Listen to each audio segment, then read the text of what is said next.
मंगलार्थी भाइयों, मोक्ष मार्ग प्रकाशक 9वें अध्याय के ऊपर हमारी चर्चा चल रही है। कल हमने मोक्ष मार्ग कहाँ से प्रारंभ होता है, इसकी अनेक आधार के माध्यम से चर्चा की है। उसमें किसी को प्रश्न हो तो आप पूछ सकते हैं। कोई प्रश्न है? कल हमने प्रवचन सार का एक आधार देखा था। 236वीं गाथा की टीका पढ़ी थी, याद आ रहा है? प्रवचन के टाइम में 237 की उत्थानिका भी पढ़ी थी। उसमें एक ही बात सिद्ध करने का प्रयास किया था कि दर्शन ज्ञान चारित्र का अयुगपतपना में मोक्ष मार्ग घटित नहीं होता।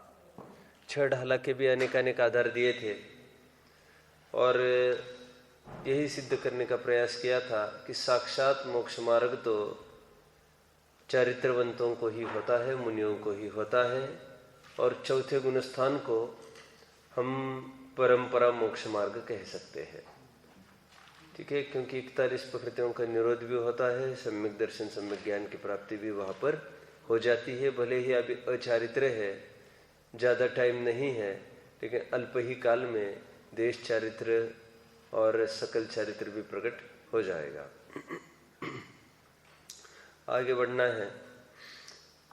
कहते हैं किसी भी कथन की परीक्षा करनी होती है तो तीनों के माध्यम से कथन की परीक्षा होती है। उद्देश्य अथवा निर्देश, 2 लक्षण निर्देश और 3 परीक्षा। हमने पहले भी देखा था, आपको याद होगा, पेज नंबर 257 पर एंड में यदि आप देखेंगे तो वहाँ पर भी सम्यक तो सन्मुख मिथ्या दृष्टि का प्रकरण है। वहाँ पर भी टोडरमल जी साहब ने यही कहा था कि आत्म कल्याण करने के लिए क्या करना, सम्यक्त्व के पूर्व कैसी स्थिति होती है। तो उन्होंने कहा था वहाँ पर भी पहले तो नाम सीखना, वह उद्देश्य, उनके लक्षण सीखना, यह तो लक्षण निर्देश। साथ में यह भी कहा था ये दोनों वक्ता के अधीन है, इसमें हमारा कुछ नहीं है। और जो परीक्षा होती है, युक्ति तर्क होते हैं, वो हमारे अधीन है, विचाराधीन है। फिर वहाँ पर खूब एक पैराग्राफ लगाया था, 258 का टॉप पैराग्राफ, जिसमें कहा गया था फिर विचार विमर्श, जो प्रवचन में बात आई हो उसको एकांत में बैठकर विचारे, शंकाएं आई हो तो विद्वानों को पूछे, फिर एकांत में बैठे विचारे कि ऐसा ही कहा है, जैसा कहा है वैसा ही है कि अन्यथा है, इसमें प्रबल युक्ति कौन, निर्बल युक्ति कौन, ऐसा न मानने में क्या आपत्ति है। ऐसा खूब मन में ही ऊहापोह करे, मन में ही 2 व्यक्ति खड़े करे और प्लस और माइनस पर डिबेट चलता रहे। ऐसा कब तक करे? फिर कहा था जब तक तत्व निर्णय ना हो तब तक ये करे, निर्धारण ना हो तब तक ये करे। याद आ रहा है आपको? फिर वो समान बुद्धि वालों से भी बात करना, इनसे भी बात करना, निरंतर चर्चा वार्ता चिंतन, चर्चा और चिंतन, इतनी ही बात उन्होंने कही थी। उसमें प्रारंभ में ही हमने देखा था 3 बातें, कौन कौन सी? उद्देश्य, लक्षण निर्देश और परीक्षा। उद्देश्य का अर्थ हमने वहां पर देखा था निर्देश, आपको याद आ रहा है? मैंने वहां पर भी कहा था उद्देश्य मतलब निर्देश। मैंने कहा था देश मतलब देखना, बोलना, सीखना, नाम मात्र बोलना, वो है उद्देश्य। और उसका लक्षण, जैसे 7 तत्व है बोलना, ये हो गया उद्देश्य। उनके एक के लक्षण बताना, आश्रय करने योग्य उपादेय, ये गे, अजीव में गे, आश्रय में हे, बंद में ये उनका लक्षण बताना। अथवा ज्ञान दर्शन वाला, ज्ञान दर्शन से रहित, राग द्वेष की उत्पत्ति, राग द्वेष का बना रहना, वितरागता की उत्पत्ति, वितरागता की वृद्धि, वितरागता की पूर्णता, ऐसे 7 तत्वों के क्रमशः लक्षण, इनको लक्षण कहेंगे। और फिर तीसरा 3rd नंबर पर होता है परीक्षा। ठीक है, अभी भी आप पढ़ रहे हो, परीक्षा की परिभाषा वहां पर भी आपने पढ़ी होगी ना परीक्षा की परिभाषा। क्या क्या? हाँ बराबर, अवधारणाएं इति परीक्षा मैंने कहा था। चलिए अब यहाँ पर तो ये कह रहे अभी जैसे 7 तत्व है उनके नाम सीखना, बस ये है उद्देश्य अथवा निर्देश। एक सूत्र है ना तत्वार सूत्र का, पहले अध्याय का 7वां सूत्र, निर्देश स्वामित्व साधन अधिकरण स्थिति विदांतः, ऐसा है ना एक सूत्र। फिर सत संख्या क्षेत्र स्पर्शन कालांतर भाव बहुत अल्प बहुत है ना। तो इसमें निर्देश का भी अर्थ उन्होंने कहा है बस नाम मात्र बोलना, ठीक है। अभी इसमें नहीं उलझना कि उसका ऐसा हो सकता है कि नहीं हो सकता है, बाद में, पहले जो हम कह रहे हैं उसको सुनो। तो और लक्षण की परिभाषा यहाँ पर दे रहे हैं, व्यतिकीर्ण वस्तु व्यावृत्तिर हेतु लक्षणम, परस्पर मिली हुई वस्तु में से अमुक वस्तु छांटने का जो हेतु होता है उसी हेतु को लक्षण कहते हैं, ठीक है। तो कहते हैं जो लक्षण है वो 3 दोषों से रहित चाहिए, अतिव्याप्ति और असंभवी दोष से रहित होना चाहिए। आपको याद होगा क्या है अव्याप्ति? जो लक्ष्य के एक देश में प्रवृत्ति करे, लक्षण यदि लक्ष्य के एक देश में प्रवृत्ति करे तो वह अव्याप्ति दोष से दूषित है, ठीक है। पहले तो जिसकी हमें परीक्षा करनी है वो तो है लक्ष्य, और जिसकी परीक्षा नहीं करनी है वो तो है अलक्ष्य, और जो पहचान का नियत चिन्ह वो तो है लक्षण। तो कहते हैं लक्षण निर्दोष होना चाहिए, सुदोष होगा तो कैसे काम चलेगा। तो कह रहे जैसे हमने लक्षण बनाया केवल ज्ञान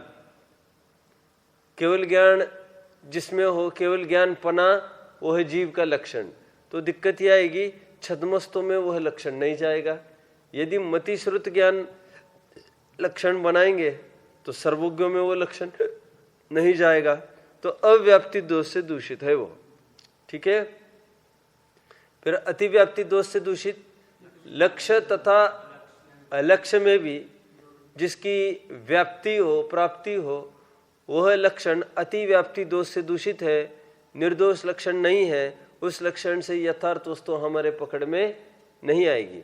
हमने देखा है अतिव्याप्ति के बिंदु, आपको याद होगा तो कौन से आप मुझे बताना। हमने देखा था 7वें अध्याय में देवगुरु शास्त्र का अन्यथापना में, तो आप याद करेंगे, तब तक मैं यहाँ का उदाहरण दे रहा हूं।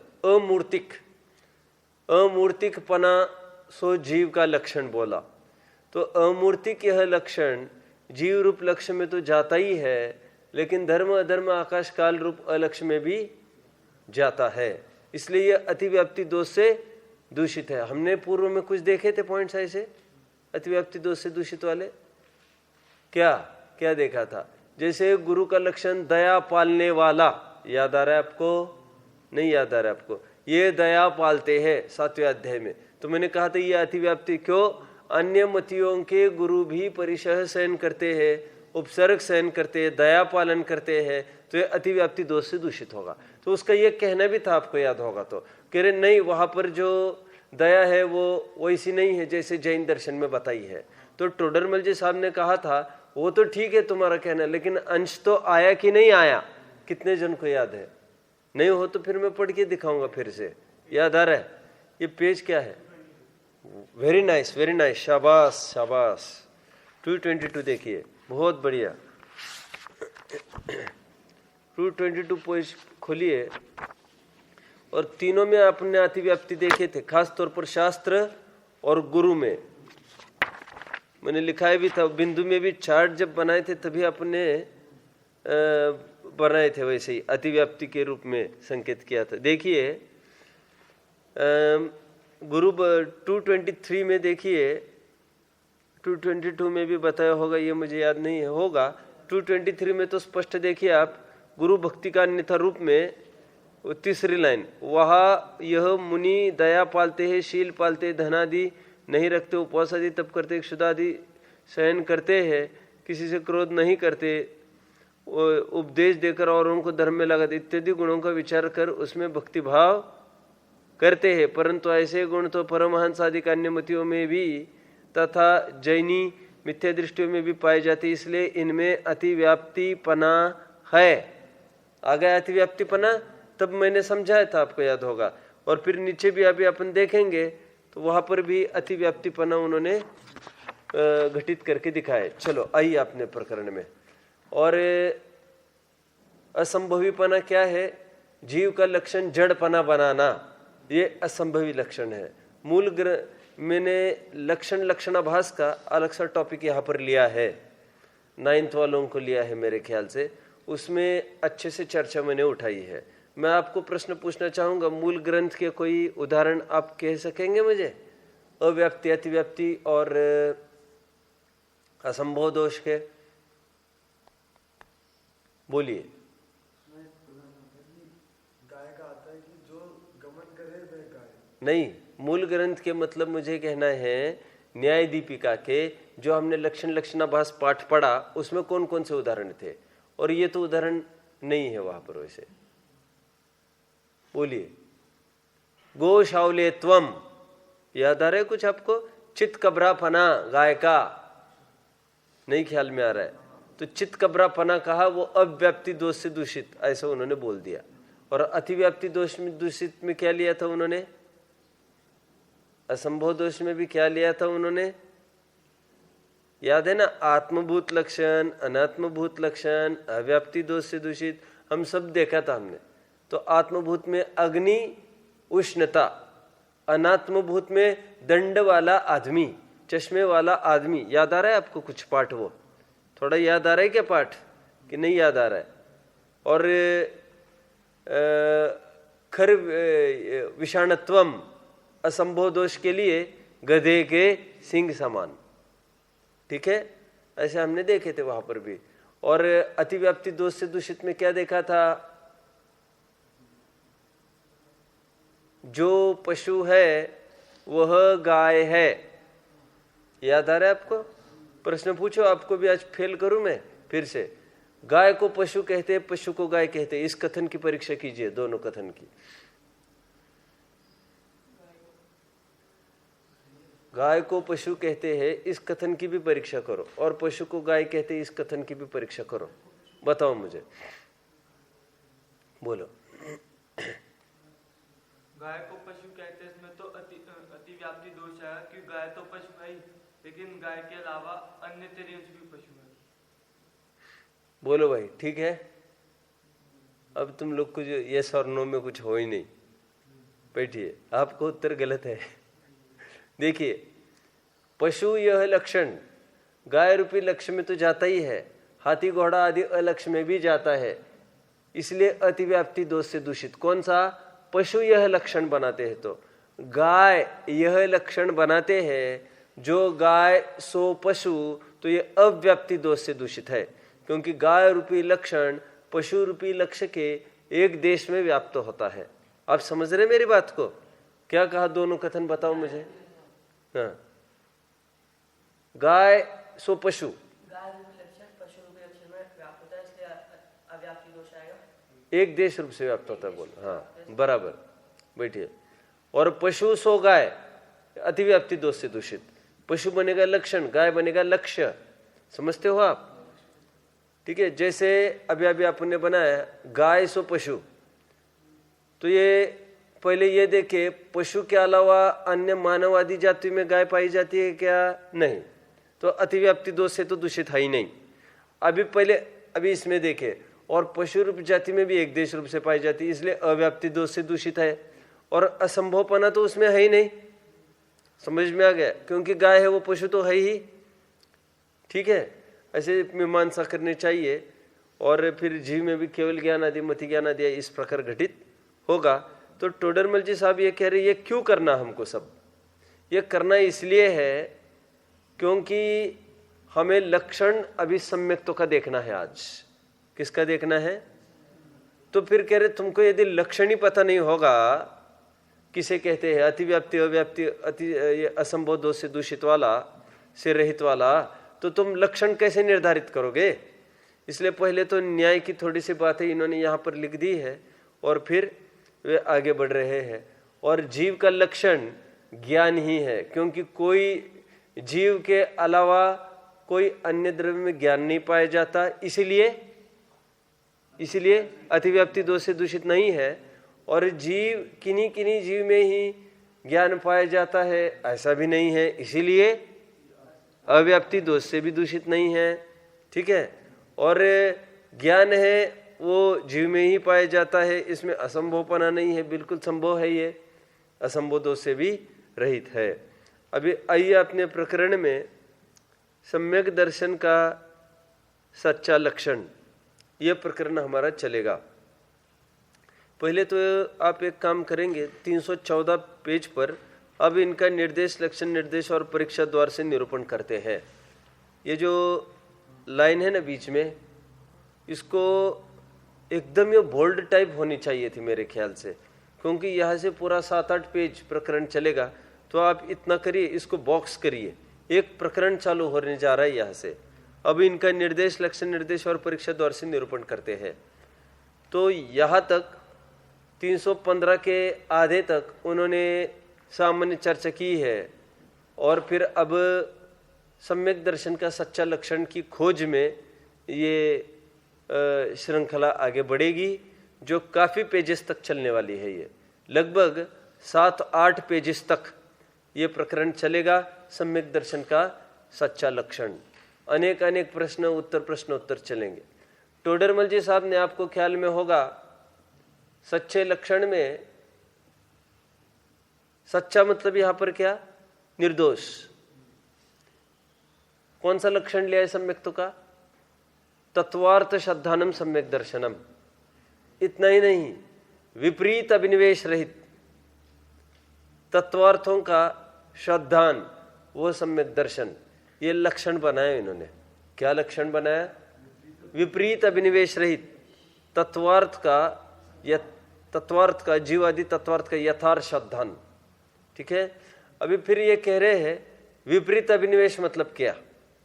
कहते विपरीत अभिनिवेश मतलब कि अयथार्थ श्रद्धान का परिहार। ठीक है, ये विपरीत अभिनिवेश का अर्थ। और आगे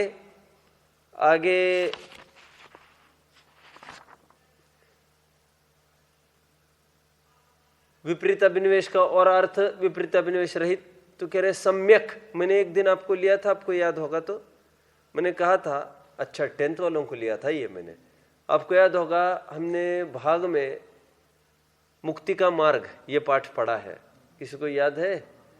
उसमें पुरुषार्थ सिद्धि उपाय के छंदों के आधार से पूरा पाठ जमाने का प्रयास किया है। एवं सम्यक दर्शन ज्ञान चरित्र त्रयात्मको नित्यम तस्यापि मोक्ष मार्गो निसेव्यो यथाशक्ति। नहीं याद आपको? मोक्ष मार्ग बताया, फिर सम्यक दर्शन के परिभाषा बताई। जीवादीनाम तत्वार्थानाम सदैव कर्तव्यम विपरीताभिनिवेश विविक्तमात्मरूपम तत्।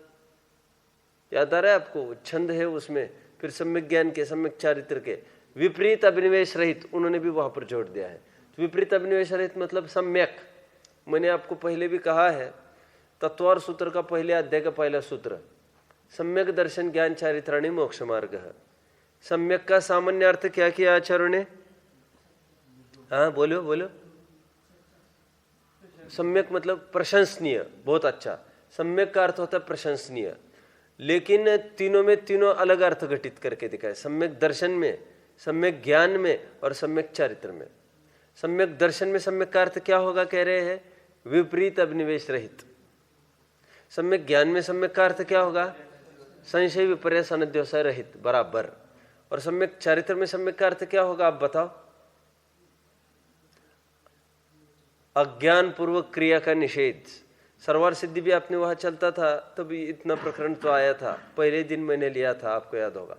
सम्यक का अर्थ, तीनों अर्थ मुझे बताओ अरहंत। सबसे पहले सम्यक का अर्थ होता है विपरीत अभिनिवेश रहित, फिर सम्यक ज्ञान में संशय विपर्य अनध्योषय से रहित, और फिर सम्यक क्या से क्या रहित, हाँ, फिर सम्यक सम्यक चारित्र में सच्चा आचरण, अज्ञान रूप क्रिया से रहित। समझ में आ गया? क्योंकि यथार्थ ज्ञान होगा उसके साथ वाली क्रियाओं को ही चारित्र नाम पाएगा। तो ये सम्यक के 3 अर्थ आप देखेंगे टीकाओं में, सर्वर सिद्धि वगैरह, ऐसे सम्यक के 3 अलग अलग अर्थ उनकी। और एक सामान्य अर्थ क्या किया सम्यक का?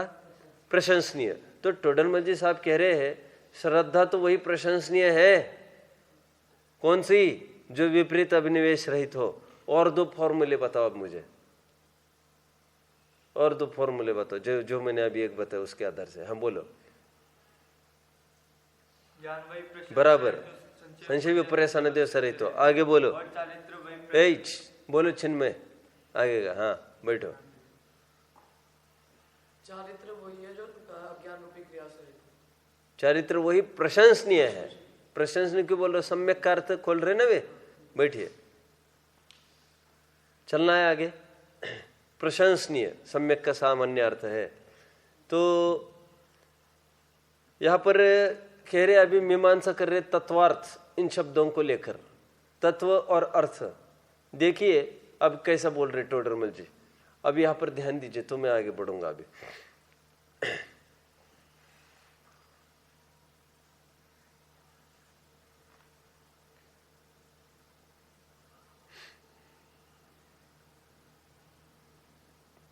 हो गया? देखिए अभी तत्वार्थ श्रद्धानम सम्यक दर्शनम, इसमें कितने शब्द लगे हैं? तत्व और अर्थ। तत्वार्थ की ही अपन देख रहे हैं अभी। तो तत्व और अर्थ, तो तत्व भी 2 शब्दों से बना है, तत् और त्व। तत् और त्व। तत् मतलब वह, तो तत् यह शब्द यत सापेक्ष होता है। क्या? About whom you are talking about. तत् वह कौन? तो कह रहे यत सापेक्ष तत् की चर्चा है। नहीं समझ में आ रहा है? फिर से महात्मा गांधी जी पर हमको ऐसे लिखने मिला। हम ऐसे में सबसे पहले प्रारंभ कहां से करते हैं? Mohanchand Karamchand Gandhi was the father of the nation. He was born in Porbandar, 2nd October 1869. He went कहाँ गए थे वे पढ़ने? England, for his higher studies. Then he returned from there and he practiced. He सब जगह क्या आएगा अंत तक ऐसे में? Then he came here. Then he did like this. Then he, सब जगह ही आ रहा है। क्यों? अभी ही से कम निकल आएगा। ही ये प्रोनाउन है। वो ही मतलब क्या? ही मतलब वो उसके अपेक्षा से कथन है। किसके अपेक्षा से? पहले लाइन में जो हमने लिखा मोहनचंद करमचंद गांधी, महापुरुषों का नाम बार बार थोड़ी लिखा जाता है, तो ही से काम चला लिया। तो ये ही मतलब तत्, मोहनचंद करमचंद गांधी मतलब यत। तो यहां पर ये कह रहे हैं कि तत्व ये 2 शब्दों से बनकर मिला, तत् और त्व। तो कह रहे तत् यह शब्द यत की अपेक्षा रखता है वह, और त्व मतलब भाव, तस्य भावम तत्वम। लेकिन तत् मतलब किसका? तो कह रहे अर्थ का।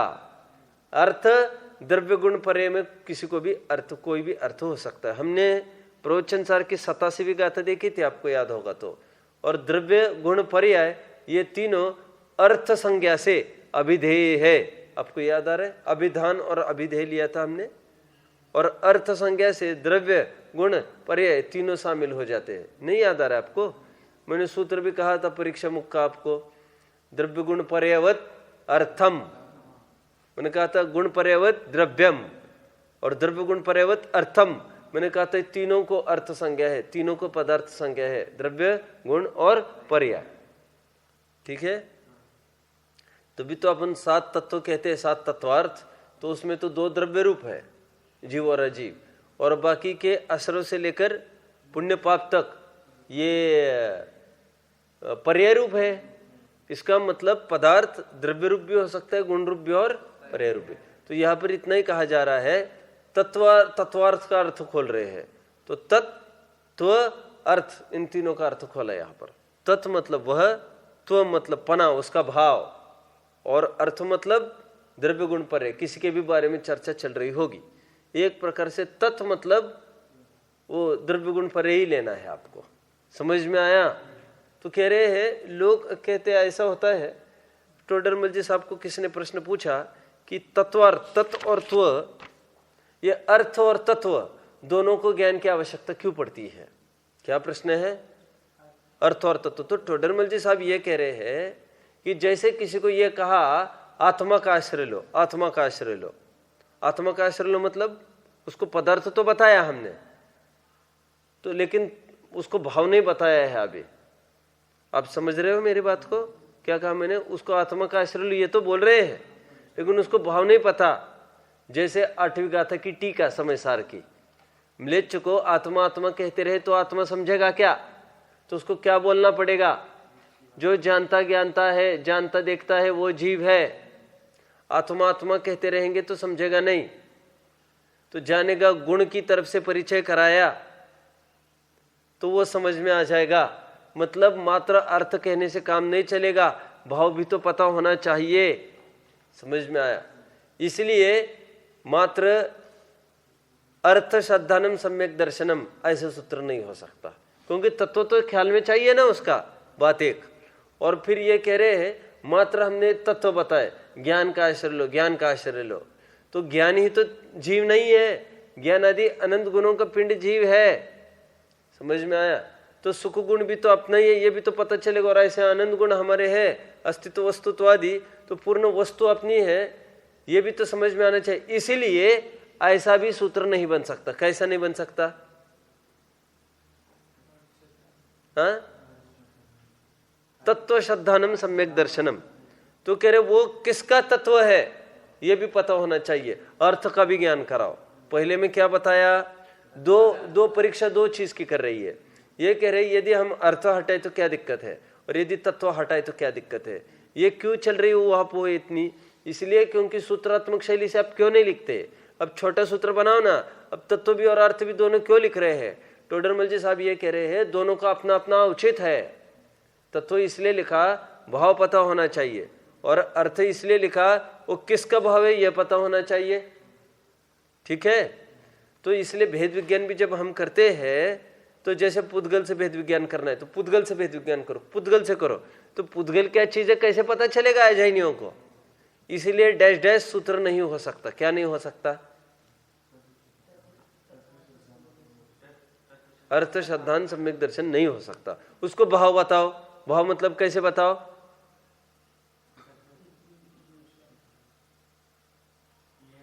अभी क्या पंक्ति का प्रयोग किया था? तू पुद्गल नहीं है, उसको भाव तो पता ही नहीं। पुद्गल मतलब वो क्या समझेगा? अरे जो पुरन गलन करता है, जो स्पर्श रसगंध वर्ण से युक्त है, दर्पण में जो दिखता है वो तू नहीं है। भाव बोलो ना उसको। अर्थ कहकर कैसे काम चलेगा? आखिर द्रव्य की पहचान भाव से ही तो होती है। तो क्या नमक और क्या शक्कर, वो मिठासपना यदि हटा दो तो क्या नमक और क्या शक्कर? मिठास और खारापना हटा तो है क्या कोई? खारा नमक, खारा क्या है? खारा क्या है इस प्रकरण में? खारा क्या है इस प्रकरण में? तत्व। तत्व और नमक क्या है? अर्थ। आप समझ रहे? एक भाव और एक उसकी वस्तु। तो कह रहे वस्तु भाव से युक्त ही होती है, इसमें शक नहीं है, लेकिन ज्ञान दोनों को होना चाहिए। कह रहे मात्र भाव का ज्ञान हो तो किसमें वो भाव है ये पता नहीं चलेगा। दुकान में क्या मांगेगा? खारा दो, खारा दो, खारा दो, चलेगा क्या? खारा दो चलेगा क्या?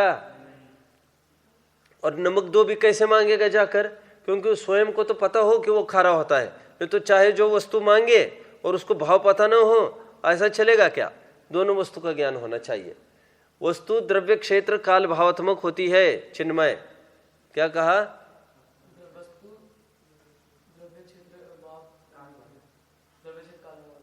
और जिसमें क्षेत्र और काल को गौण किया जाता है, किया जा सकता है। देखिए ना, हमने जो भक्तियां गाते, मैं ज्ञानानंद स्वभावी हूँ, मैं ज्ञानानंद स्वभावी आत्मा। ज्ञानानंद स्वभावी क्या है? भाव। आत्मा क्या है? द्रव्य। क्षेत्र और काल की कहीं चर्चा आई क्या? नहीं आई। भेद विज्ञान में करना है। टोडरमल जी साहब ने तो हालांकि ले भी लिया। असंख्यात प्रदेशों का पुंज, प्रसिद्ध ज्ञानादि गुणों का धारी, अनादि निधन वस्तु आप है, लिया। और फिर मूर्तिक पुद्गलों का पिंड, जिनका नवीन संयोग हुआ है, ज्ञान आदि प्रसिद्ध गुणों से रहित जिनका नवीन संयोग हुआ है, ऐसी वस्तु पर है, पुद्गल है। लिया ना उन्होंने कि भूल गए आप? अरे याद है कि नहीं है? द्रव्य क्षेत्र काल भावात्मक स्व का और पर का। ठीक है, ये तो 10th को पढ़ा है मैंने वैसे। ये तीसरे चौथे अध्याय में है ना, तीसरे अध्याय में है ये पूरा। असंख्यात प्रदेशों का पुंज, ज्ञान आदि प्रसिद्ध गुणों का धारी, अनादि निधन वस्तु आप है ना।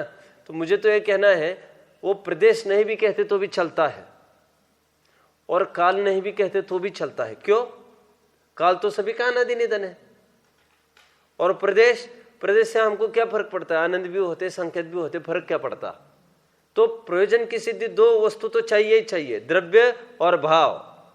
आप समझ रहे सब मेरी बात को? इसलिए द्रव्य कर्म और भाव कर्म ही आ गए। देखो वहां पर भी अब कर्मकांड भी पढ़ रहे ना, नहीं आपने पढ़ रहे, वहां पर क्या आया? द्रव्य कर्म और भाव कर्म। तो प्रश्न भी खड़ा किया है, क्या क्षेत्र कर्म और काल कर्म ऐसे लिया जा सकता है क्या? तो उन्होंने कहा लिया तो जा सकता है, लेकिन वो गर्भित हो गए इसमें द्रव्य और भाव में। तो हर जगह ऐसा ही होता है, द्रव्य और भाव ये प्रधान होते हैं। द्रव्य मतलब इस प्रकरण में अर्थ है ना, यहाँ पर द्रव्य ही नहीं लेना, वैसे द्रव्य गुण पर्याय अर्थ में, और भाव में उसका जो भाव है नियत। ठीक है, तो टोडरमल जी साहब ने यह सिद्ध करने का प्रयास किया है इसमें कि दोनों होना जरूरी है, अर्थ भी और तत्व भी। देखिए जो मार्केट भी चल रहा है ना आज, ये क्या कहते हैं उसको, सट्टा मार्केट कहने की अपेक्षा, शेयर मार्केट कहने की अपेक्षा, वो वायदे धंधा जो होता है ना, क्या कहते हैं उसको, वो ऑनलाइन बेचते खरीदते कोई भी चीजें, क्या ई शॉप, खरीदते बेचना, खरीदना बेचना, खरीदी बिक्री करना, व्यापार करते एक प्रकार से। जो भी हो, मुझे यह कहना है दो चीजों का ज्ञान होना चाहिए। किस किस का? वस्तु का और भाव का। क्या कहा? वहां पर भी वस्तु रहती है और उसका रेट रहता है, खत्म। आपको बुक करनी हो कर लो, क्षेत्र काल की कोई बात नहीं है वहां पर। समझ में आया? दुकान में भी हम जाएंगे, हम ये कहेंगे क्या वो 10 रुपए की वस्तु दो, 10 रुपए की वस्तु दो, चलेगा? आपने भाव बताया, आप वस्तु भी तो बताओ ना। 10 रुपए की कितनी सारी वस्तुएं हैं यहाँ पर, और मात्र 10 रुपए रखे, अथवा वो हमको वस्तु दो ये बोल रहे और उसका भाव पता नहीं है। हमको टीवी दो और रखे 10 रुपए, वो देगा क्या? तो हमको अर्थ तो बोले, भाव न बोले तो भी काम नहीं होगा। और बोलो, और भाव बोले और वस्तु न बोले तब भी काम नहीं होगा। तो दोनों का ज्ञान होना चाहिए, वस्तु और उसका भाव। अभी यहां से सम्यक दर्शन का सच्चा लक्षण, वहां से एक एक पैराग्राफ सब पढ़ेंगे 315 पेज पर। एक एक पैराग्राफ 10 बाय 10 पढ़ो। पढ़ते रहो, सब पढ़ो।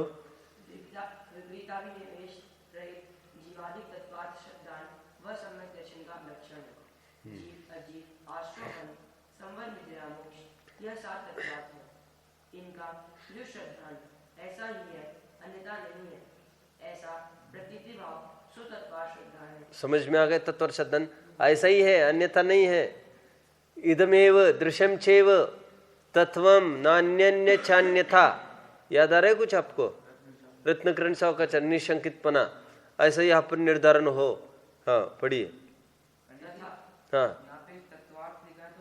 हाँ नहीं, सुनिए, बहुत अच्छा प्रश्न है, मैं समझाने वाला था इसे।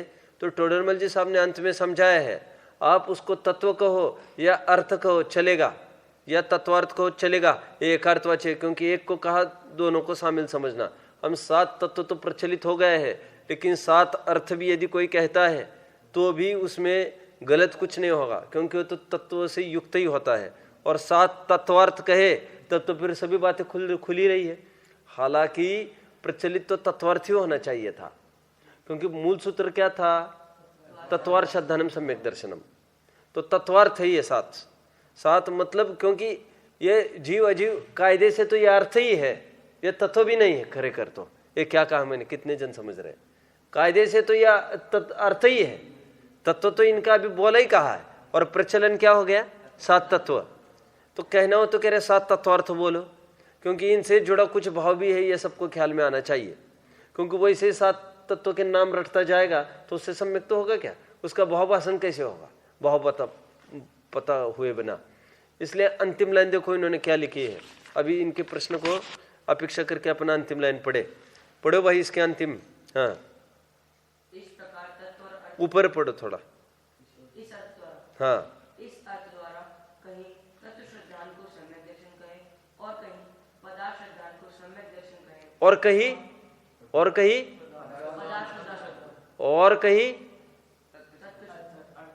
और कहीं ये 2 तो बोल ही रहे हैं। अरे छे भैया, तुम्हारा प्रश्न था ना भैया, बोलो ना। तत्वार्थ धनम सम्यक दर्शनम बोले, तीनों बातें बोले, तो उसमें कोई हर्जा नहीं है। मूल तो चाहिए, कह रहे तत्वार्थ धनम सम्यक दर्शनम, ये चाहिए मूल में। प्रचलित क्या हुआ? तत्व शब्दन। तो कह रहे तत्व भी चलेगा, तत्व भी चलेगा कहकर क्या कहना चाहते होंगे? मूल तो तत्वार्थ ही कहना चाहिए, लेकिन तत्व भी चलेगा, उसमें अर्थ गर्भित समझना। अर्थ बिना तत्व किसका? और जहां पर अर्थ शब्दन सम्यक दर्शन कह रहे हैं, वहां पर भी तत्व गर्भित समझना, क्योंकि तत्व बिना अर्थ भी कैसा? आप समझ रहे हैं? आपके प्रश्न का उत्तर दिया ना मैंने। तुम पूछ रहे थे तत्वार्थ शब्दनम ऐसे क्यों लिखा, अटपटा लगता है ना, तत्वार्थ शब्दना ऐसे लिखो ना। क्या कहा मैंने?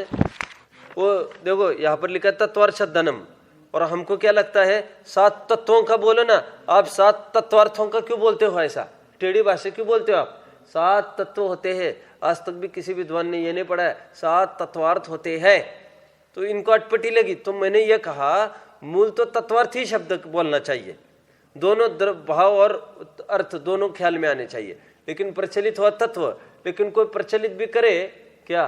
पदार्थ अर्थ, बोलिए 7 अर्थ कौन से होते हैं? तो यही नाम गिनाएंगे, उनको नाम कोई अलग, बल्कि ये अर्थ, ये जो नाम है जीव अजीव, ये अर्थ ही है खरे कर, ये तत्व थोड़ी है।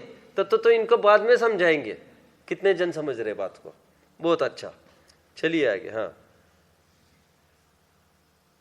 ये बहुत चिल्लाना पड़ रहा है मुझे, ये ठीक नहीं है आज। उसको बोल देना रात में ठीक करना, ये आवाज कर रहा था आज कोई, उसको बोल देना। हाँ, विपरीताभिनिवेश जो अन्यथा अभिप्राय उससे रहे सो सम्यक दर्शन। हाँ पढ़िए। यहाँ विपरीताभिनिवेश के निराकरण के अर्थ सम्यक पद का। तुम जहाँ पर डाउट था वो तो फिर से पढ़ा ही नहीं अपन ने, फिर से पढ़ने की परंपरा है उसकी, आप पहले से स्टार्ट करिए। हाँ, विपरीत अभिनिवेश सहित जीवादि तत्व सिद्धांत वह सम्यक दर्शन का लक्षण है। देखो ये बनाए लक्षण, लक्षण में एक नास्ति भी है, एक अस्ति भी है। हाँ, जीव अजीव आश्रव बद्ध संवर निर्जरा मोक्ष, यह 7 तत्वार्थ हैं। इनका जो श्रद्धा, ये 7 तत्वार्थ है। ये प्रश्न खड़ा हुआ था इनका, जिसके पीछे मैंने अंत में पढ़ा। क्यों अटपटा क्यों लग रहा है? क्या चाहिए हमको? लगता है 7 तत्व बोलो ना। तो हम तो ये कह रहे बल्कि 7 अर्थ भी कोई पूछे तब भी तुमको ख्याल में होना चाहिए, वो तो बात प्रचलन की है वो। हाँ, इनका जो श्रद्धान ऐसा ही है, अन्यथा नहीं है, ऐसा प्रतीति भाव सो तत्वार्थ श्रद्धान तथा विपरीत अभिनिवेश जो अन्यथा अभिप्राय उससे रहे सो सम्यक दर्शन। हाँ बराबर, चलिए। यहाँ विपरीत अभिनिवेश के निराकरण के अर्थ सम्यक पद का है। ओके। क्योंकि सम्यक ऐसा शब्द प्रशंसावाचक है, वहाँ श्रद्धान में विपरीत अभिनिवेश का अभाव होने पर ही प्रशंसा संभव है, ऐसा जानना। यहाँ प्रश्न है कि तत्व और अर्थ यह 2 पद का है, उनका प्रयोजन क्या? आगे का पढ़ो। समाधान सो रहा है क्या? फिर से सो रहा है क्या? फिर से। हाँ, समाधान तत् शब्द है सो यत् शब्द की अपेक्षा सहित है, इसलिए ये कितने जन समझ रहे यहाँ तक? हाँ, इसलिए जिसका प्रकरण हो उसे तत् कहा जाता है, और जिसका जो भाव अर्थात स्वरूप सो तत्व जानना। कारण कि तस्य भावस्तत्व ऐसा तत् शब्द का समास होता है। बराबर। हाँ,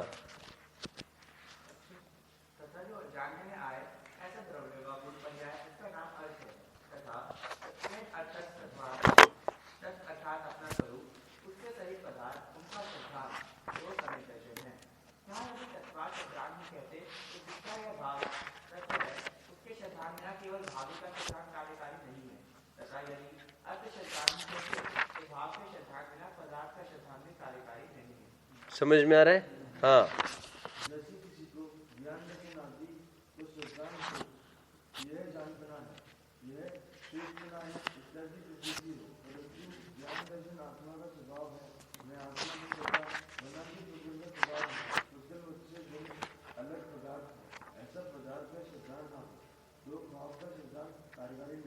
ठीक है। मतलब जिससे भेद विज्ञान कर रहे हैं उसका भी भाव और द्रव्य दोनों पता चाहिए, और जिसका आश्रय करना है हमको उसका भी दोनों द्रव्य और भाव पता होना चाहिए। पुद्गल से भेद विज्ञान करो, पुद्गल से भेद विज्ञान करो, पुद्गल में क्या क्या आएगा, पर से भेद, पर में क्या क्या आएगा, समझ में आया? हाँ, इसलिए ऐसा कहा जाता है मैं ज्ञानानंद स्वभावी आत्मा और स्पर्श रस गंध वर्ण वाला पुद्गल मेरे से भिन्न है, मैं रंग राग से भिन्न भेद से। वहां पर किसकी बात ली उन्होंने? मात्र भाव की बात ली। अब भाव रंग राग क्या मतलब वो उससे भिन्नता है क्या कि वो उसमें पूर्ण वस्तु की भिन्नता है अपने, ये भी तो समझना चाहिए ना, क्योंकि भाव के बिना तो वस्तु होती नहीं है, बात ये है। हाँ पढ़िए।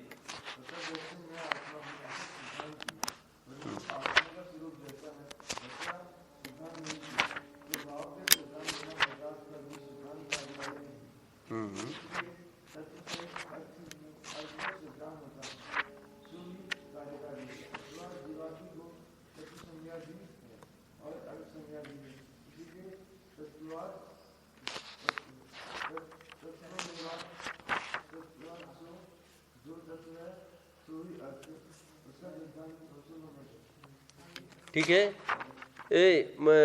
यही प्रकरण चौथे अध्याय में है कहीं, कहां पर है, कौन ढूंढ निकालेगा इसको?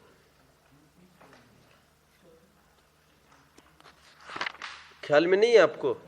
ऐसे ही हूबहू एक प्रकरण है,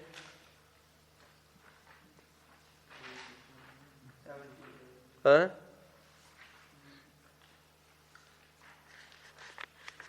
देखिए पेज नंबर 76 खोलिए आप, मिल गया? क्योंकि तद्भाव सो तत्व, अभी दोनों जगह रेफर करके लिख लीजिए आप, इंटरकनेक्ट कर दीजिए। अरे मिल रहा है कि नहीं? ये भैया तुम कौन है, क्या नाम है इसका? आदिश, मिल रहा है कि नहीं? पढ़ो, लाइन पढ़ो मेरे सामने तुम, चौथे अध्याय की पढ़िए, 76 पेज। वही बात है, ये वही बात चल रही कि नहीं? हाँ, क्योंकि तद्भाव से तत्वार्थ, जो शब्दान करने योग्य अर्थ उसका जो भाव स्वरूप उसका नाम तत्व है, तत्व नहीं उसका नाम अतत्व। ठीक है? हाँ ठीक है। और आगे भी पढ़ो चलो। तथा ऐसा ही है यह प्रतीति भाव, इसका नाम श्रद्धान है कि नहीं? यहाँ पर भी है, वहां पर भी था कि नहीं? अरे बोलो ना। हाँ, यहाँ पर मार्क करके रख दो आप, पेज 76। ये पेंसिल है क्या? मुझे देना।